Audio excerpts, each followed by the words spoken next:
नमस्कार, मी प्रणिता बोरसे. जय महाराष्ट्रमध्ये आपलं स्वागत. बुलेटिनच्या सुरुवातीला बातमी आहे धुळ्यातून. धुळ्यात उपमुख्यमंत्री एकनाथ शिंदे यांचा ताफा अडवण्यात आलेला आहे. मालेगावातील चिमुकलीसाठी पिंपळनेर वासी आक्रमक झालेत. चिमुकलीच्या मारेकऱ्याला तात्काळ फाशी देण्याची मागणी करण्यात आली. चिमुकलीला न्याय मिळवून देण्यासाठी पिंपळनेरमध्ये आंदोलन सुरू होतं आणि त्यावेळीच उपमुख्यमंत्री शिंदे यांचा ताफा अडवण्यात आलेला आहे. त्यांच्याकडून न्यायाची मागणी करण्यात आली आहे. एका दिवसात सरकार करू शकतं, मग एका दिवसात तुम्ही त्या आरोपीला फाशी का देऊ शकता? एका दिवसात सरकार करू शकतं, मग एका दिवसात तुम्ही त्या आरोपीला फाशी का देऊ शकता? एका दिवसात सरकार करू शकतं, मग एका दिवसात तुम्ही त्या आरोपीला फाशी का देऊ शकता? एका दिवसात सरकार करू शकतं, मग एका दिवसात तुम्ही त्या आरोपीला फाशी का देऊ शकता?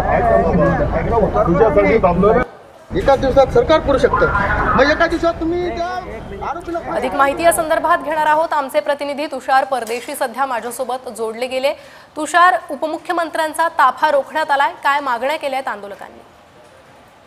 नक्कीच प्रणिता, या ठिकाणी आज धुळे जिल्ह्यातील पिंपळनेर येथे शिवसेनेच्या उमेदवारांच्या प्रचार सभाचा आज पहिलाच या ठिकाणी उपमुख्यमंत्री एकनाथ शिंदे यांची प्रचार सभा होती. प्रचार सभा आटोक्यानंतर उपमुख्यमंत्री एकनाथ शिंदे हे जात असताना या ठिकाणी मालेगाव तालुक्यातील डोंगरा या ठिकाणी झालेल्या लैंगिक अत्याचार व निर्घृण हत्येच्या निषेधार्थ पिंपळनेरवासी हे उपमुख्यमंत्री दाद मागण्यासाठी या ठिकाणी रास्ता रोको करा. त्यांना निवेदन देण्यात आलं की जे एका दिवसात जे सरकार पडू शकतं तर एका दिवसात फाशी का नाही देऊ शकत, अशी कठोर भूमिका या ठिकाणी संतप्त आंदोलकांनी या ठिकाणी केलेली.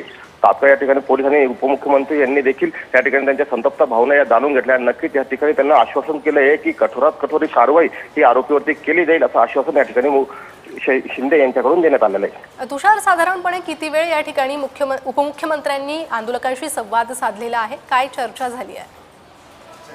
त्यात उपमुख्यमंत्री ज्यावेळेस गाडीचा ताफा अडवला या ठिकाणी लगेच तात्काळ उपमुख्यमंत्री संवेदनशील दाखवून या ठिकाणी गाडी रोखण्यात आली आणि त्यांच्या भावना देखील या ठिकाणी त्यांनी जाणून घेतल्या. नेमकं त्यांच्या मागण्या काय होत्या ह्या फर्स्टपासून त्यांनी ऐकून घेतल्या आणि शांतपणे त्यांना व्यवस्थित सांगितले की ह्या ठिकाणी जे आरोपी आहे या आरोपीवरती कठोरात कठोर कारवाई आणि फाशीची शिक्षाही देण्यात अशी आम्ही देखील मागणी केलेली आहे. तसेच हा खटला जो हा फास्ट ट्रॅक मध्ये हा चालवू असे देखील आश्वासन केले. त्यानंतर आंदोलकांनी देखील त्यांची या ठिकाणी असं हे केलेलं आहे. जी तुषार, धन्यवाद या सविस्तर माहितीसाठी.